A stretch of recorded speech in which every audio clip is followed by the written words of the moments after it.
Premature ovarian insufficiency, जिसको पहले ही premature menopause या ओवेरियन फेलियर बोला जाता था, क्या होता है? अगर एक नॉर्मल महिला को हम देखें तो उनके शरीर में अंडे होते हैं जो कि महिला के जन्म लेने के टाइम पे ही बन चुके रहते हैं। धीरे धीरे ये अंडों की संख्या कम होती है और जब ये अंडे पूरी तरह नष्ट होके या ख़त्म हो जाते हैं तब उस महिला को हम बोलते हैं कि वो मेनोपॉज पहुंच चुकी है। ये मेनोपॉज में क्या होता है कि महिला देखती है कि उनकी पीरियड्स आने बंद हो चुकी हैं।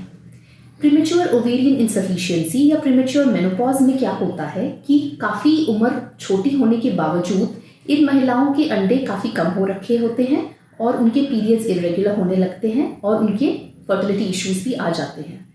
ये समझना बहुत ज़रूरी है कि प्रीमेच्योर मेनोपॉज जो होता है वो अलग है और प्रीमेच्योर ओवेरियन इनसफिशिएंसी अलग है।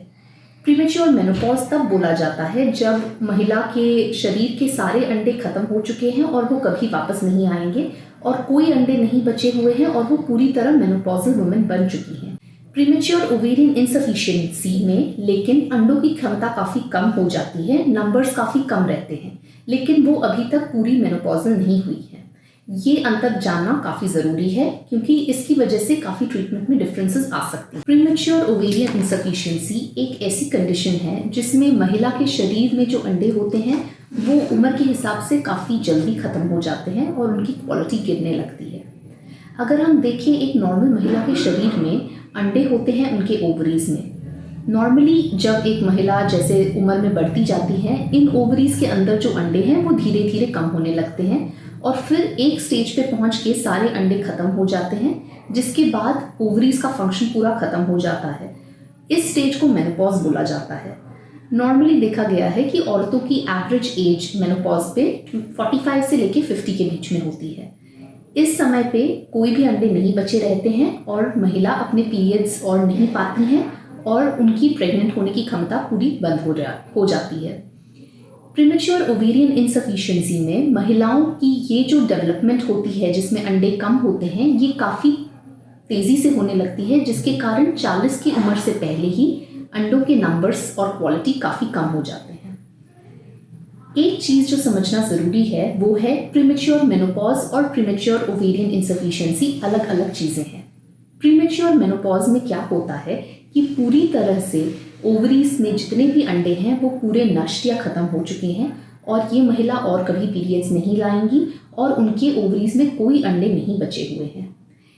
प्रीमेच्योर ओवेरियन इनसफिशिएंसी में काफ़ी कम हो जाते हैं अंडे और क्वालिटी भी कम हो जाती है। फिर भी देखा गया है कि कभी कभी ये औरतों का ओव्यूलेशन होता है और कुछ कुछ महिला कभी कभी बीच बीच में प्रेग्नेंट भी हो जाती हैं खुद से बिना ट्रीटमेंट के। किस उम्र में प्रीमेच्योर ओवेरियन इनसफिशिएंसी बोली जाती है? जब एक महिला के ओवरीज की कैपेसिटी और उसके अंडे काफ़ी कम हो गए हैं 40 से पहले, तब हम उसको प्रीमेच्योर ओवेरियन इनसफिशिएंसी बोलते हैं।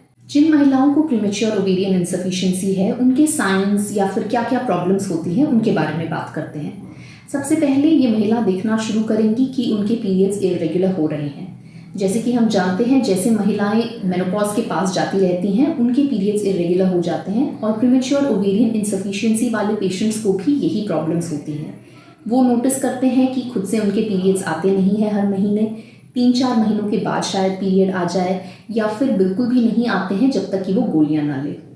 और सिम्टम्स जो मेनोपॉजल वुमेन में होती हैं जैसे कि हॉट फ्लैशेस, मतलब सडनली बहुत शरीर गर्म लगना, पसीना आ जाना, वजाइना में ड्राइनेस, ये सारे सिम्टम्स भी प्रीमेच्योर ओवेरियन इनसफिशिएंसी पेशेंट सफ़र कर सकते हैं। अब आती है बात कि हम ये डायग्नोसिस कैसे करेंगे। जब हमारे पास महिलाएं आती हैं जो अपने पीरियड्स इरेगुलर बोल रही हैं तो काफ़ी टेस्ट किए जाते हैं। सबसे पहले देखा जाता है कि उनकी कोई हार्मोनल इम्बैलेंस तो नहीं है। Thyroid hormone, prolactin hormone, FSH, LH और ईस्ट्रोजन हार्मोन्स नॉर्मली देखे जाते हैं। जब कोई महिला के प्रीमेच्योर ओवेरियन इनसफिशिएंसी की प्रॉब्लम है तो उनका FSH और LH काफ़ी हाई होगा और ईस्ट्रोजन काफ़ी लो होगा। ये वही हार्मोन्स के वैल्यूज़ है जो मेनोपॉजल वुमेन में देखे जाते हैं। थायराइड, प्रोलैक्टिन अगर अब नॉर्मल है और बाकी रिपोर्ट्स अगर नॉर्मल आई हैं तो फिर हम बोल सकते हैं कि प्रीमेच्योर ओवेरियन इनसफिशिएंसी नहीं, कोई और कारण है जिसकी वजह से पीरियड्स डिले हो रहे हैं। अब आती है बात कि रिस्क फैक्टर्स क्या है, किन किन महिलाओं की ये प्रॉब्लम हो सकती है। एक टेस्ट जो किया जाता है जब प्रीमेच्योर ओवेरियन इंसफिशिएंसी डायग्नोस्ड है वो है कैरियोटाइप। इसका मतलब महिला की जेनेटिक टेस्टिंग। कुछ महिलाएं प्रीमेच्योर ओवेरियन इंसफिशिएंसी इसीलिए सफ़र कर रही हैं क्योंकि जेनेटिकली कुछ अबनॉर्मैलिटीज़ हो सकती हैं। एक बार ये डायग्नोसिस पे हम पहुंच जाए तो फिर कैरियोटाइप टेस्ट किया जाता है देखने के लिए कि कुछ सिंड्रोम जैसे कि टर्नर सिंड्रोम है, कहीं वो तो कारण नहीं है कि इस महिला को प्रीमेच्योर ओवेरियन इंसफिशिएंसी हो रखी है।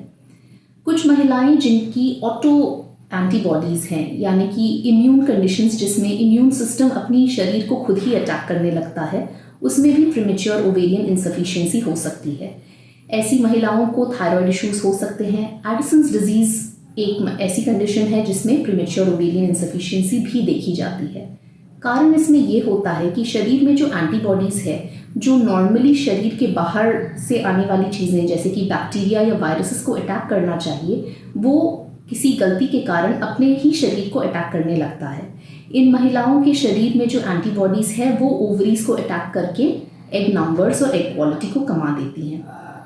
अब हम बात करते हैं कि जो महिलाओं की प्रीमेच्योर ओवेरियन इंसफिशिएंसी है उनको क्या प्रॉब्लम्स, क्या दिक्कतें हो सकती है।